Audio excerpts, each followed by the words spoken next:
কাল গিয়েছিলাম কলকাতার বড়বাজারে কিছু র মেটেরিয়াল আর কিছু জিনিস আনতে। কি জিনিস নিয়েছি চলো তোমাদের সাথে আজকে সেগুলোই শেয়ার করব। এই 3টে প্যাকেট ভর্তি করে জিনিস নিয়ে এসেছিলাম, আর 3টে প্যাকেট ভর্তি করে জিনিস নিয়ে এসেছিলাম ঠিকই, কিন্তু আমার পার্সে যত টাকা ছিল সব টাকাই কিন্তু শেষ হয়ে গিয়েছিল। এখানে আমি নিয়েছিলাম কিছু বড় প্যাকেট আর কিছু ছোট প্যাকেট, জুয়েলারিগুলো প্যাকেট করার জন্য।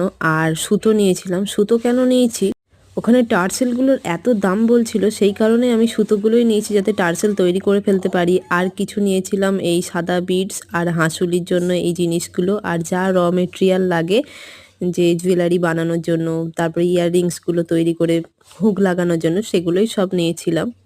কয়েকদিন ধরে মানে আগে কয়েকদিন ধরে যখন অনলাইনে মালগুলো কিনেছিলাম তখন এত বেশি দাম নিচ্ছিল, আমার যেন দামটা বড্ড গায়ে লাগছিল। সেই কারণেই আমি কলকাতা যখন বড়বাজারে গিয়ে দেখলাম যে এইখানে অনেকটা দাম সস্তা আর খুব ভালো কোয়ালিটির জিনিস আর অনেক রকম জিনিস পাওয়া যাবে, যা অনলাইন ঘেঁটে ঘেঁটে খুঁজে বার করতে হয়। আর ওখানে গেলে চোখ ধাঁধানোর মতন প্রত্যেকটা জিনিসই চোখের সামনে পাওয়া যায়। র মেটেরিয়ালসের সাথে কিছু অক্সিডাইজের ঝুমকো নিয়েছিলাম, যেগুলো দেখতে আমার খুবই ভালো লাগছিল।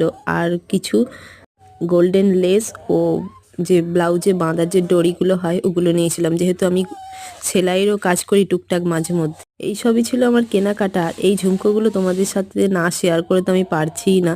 এই ঝুমকোগুলো এত দারুণ দেখতে লাগছিল যে আমি ভাবছিলাম এগুলো দিয়েও কিছু একটা তৈরি করব। ভাবছি এই ঝুমকোগুলো এত সুন্দর লাগছে, এর পরের ভিডিওতে এই ঝুমকোগুলোই পুরোটা তৈরি করার ভিডিওটা দেখাবো। আর সাইডে যে আওয়াজগুলো হচ্ছে সেই আওয়াজগুলো একটু ইগনোর করবে। আর নিয়েছিলাম কিছু এইরকম ধরনের অক্সিডাইজের জিনিস, এগুলো আমি কোনোদিন ট্রাই করিনি, মানে তৈরিই করিনি।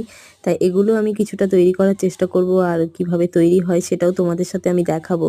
আজ আর মনে হচ্ছে ভয়েস দেওয়া হবে না, ইনকা ডিঙ্কা এত চেঁচাচ্ছে যে কি বলবো।